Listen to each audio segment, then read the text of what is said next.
मोर्चा? कल जैसे आप सभी को विदित है कि हमारे यहाँ एक सूचना प्राप्त हुई थी कि कालीबाड़ी रोड है, उसमें एक बुजुर्ग जिनका नाम कौशल किशोर गुप्ता है, उनकी हत्या कर दी गई है। तो उनके पुत्र जो सुमन सौरभ है, उनके फर्द बयान पर हमने मिठनपुरा कांड संख्या 12/25 दर्ज किया और अनुसंधान शुरू किया।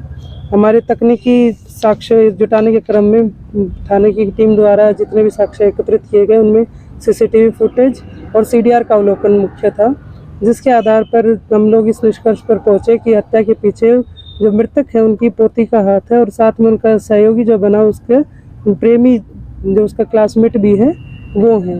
उन लोगों ने पहले से ही पूर्व योजना बनाई थी कि किस तरह से अपने दादाजी का मर्डर किया जाए, और उसके पीछे रीज़न ये था कि दादा, जहाँ तक अनुसंधान में हमारे सामने आया या आस पड़ोस के भी लोगों का किया गया, कि वो गाली गलौज करते थे, थोड़े गुस्सैल टाइप के व्यक्ति थे।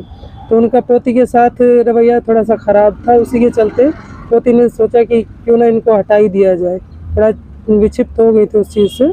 तो उसको देखते हुए इन लोगों ने प्लान बनाया। दूसरा उन्होंने सहारा लिया यूट्यूब पर उन लोगों ने वीडियो सर्च की किस तरह से मारा जाए, और फिंगरप्रिंट ना आए इसके लिए उन्होंने सर्जिकल जो ग्लव्स होते हैं उसका प्रयोग किया गया, और उनका प्रयोग करके चाकू की अरेंजमेंट की गई कि चाकू लाया जाए, उससे चाकू से गोदा जाए, ईंट से सिर पे भी वार हुए हैं, और इस तरह से इन्होंने इस घटना को अंजाम दिया है।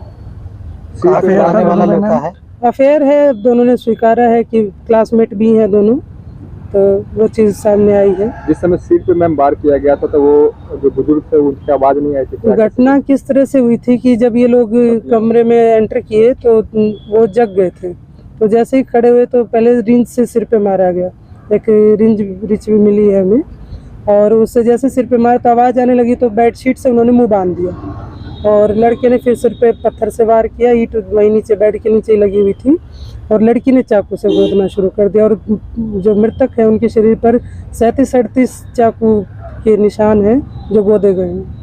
जो उनके बाकी परिजन है दूसरे कमरे में सो रहे थे, इसको तो उसके लिए उस लड़की ने पहले क्या, उनके पिताजी हो सकता ओकेजनली कभी कभी नींद की गोलियां लेते थे, तो गोलियां उनके पास थी, तो उस दिन उन्होंने दोनों की सब्जी में मशरूम की सब्जी बनाई, बताई उन लोगों ने, और सब्जी में मिला के उन दोनों ने नींद की गोली दे दी, और वो इतनी गहरी नींद में थे कि ये सारी घटना हुई तो उनको पता ही नहीं चला। और फिर उसको रिएक्ट ऐसे किया गया कि कोई बाहर का व्यक्ति आके और उसको घटना को अंजाम दे के गया।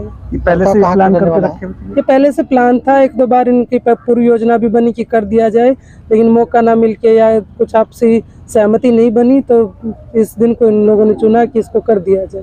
हत्या के लिए जो चाकू इस्तेमाल किया गया था वो लोग कहाँ से? वो चाकू लड़के को बोला गया था कि तुम चाकू लेके आना, तो एक चाकू वो और एक रसोई वाला चाकू ऑलरेडी था, तो उसको उसने प्रयोग नहीं किया, लेकिन उस चाकू को भी साथ में दे के लड़के को कहा कि तुम खाली एक काम कर दो, इसे बैग में ले जाओ और चाकू को कहीं जाके फेंक दो, और घर के तीनों मोबाइल, मम्मी पापा और उस लड़की का, तीनों मोबाइल उस लड़के को दे दिए कि जाके फेंक देना, ताकि शक ना जाए कि घर वालों का इन्वॉल्वमेंट है उसमें। तो दादा उनका प्रेम प्रसंग का विरोध करते थे? नहीं, प्रेम प्रसंग से दादा का कोई संबंध नहीं था।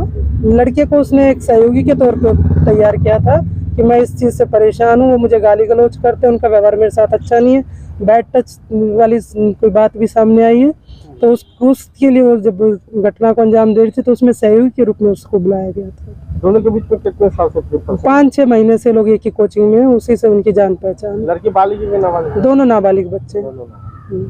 या बैग और रिंच को कहाँ फेंका गया था मैम ये घटना? ये उससे 1 किलोमीटर दूर पे है, 3 पोखर नामक जगह है, वहीं पे मोबाइल और बैग चाकू सब फेंक के लड़का अपने गांव चला गया। घटना को अंजाम देने पर लड़के की कहाँ से गिरफ्तारी हुई? लड़के को हमने कुडनी थाना क्षेत्र से उठाया।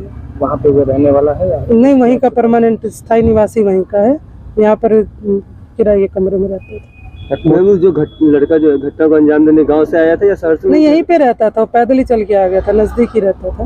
घर में कैसे प्रवेश किया? ऑलरेडी वो दरवाजा खोल के देख रही थी, सीसीटीवी फुटेज में भी आया कि लड़की बार बार झाँक रही है, वेट कर रही है आया कि नहीं आया, और उससे आने से पहले उन्होंने कॉल के लिए व्हाट्सएप का यूज़ किया ताकि उनकी हम सीडीआर में उसका नंबर ना पा सके। घटना का टाइमिंग क्या रहा होगा? घटना 10:45 के आसपास लड़का एंटर करता है और 11:45 को निकल जाता है। लगभग 1 घंटे में वो सब। लड़की कौन से क्लास में पढ़ते थे? 11th क्लास के स्टूडेंट है दोनों। लड़की के जो माता पिता है उनको इस बात की जानकारी नहीं जानकारी है, उनको जानकारी आज सुबह लगी है जब हम लोग उनके घर गए हैं, तब उनको पता चला है कि इस तरह की घटना की गई है। प्रेम प्रसंग के बारे में भी जानकारी मिली। प्रेम प्रसंग की भी जानकारी उनको नहीं है।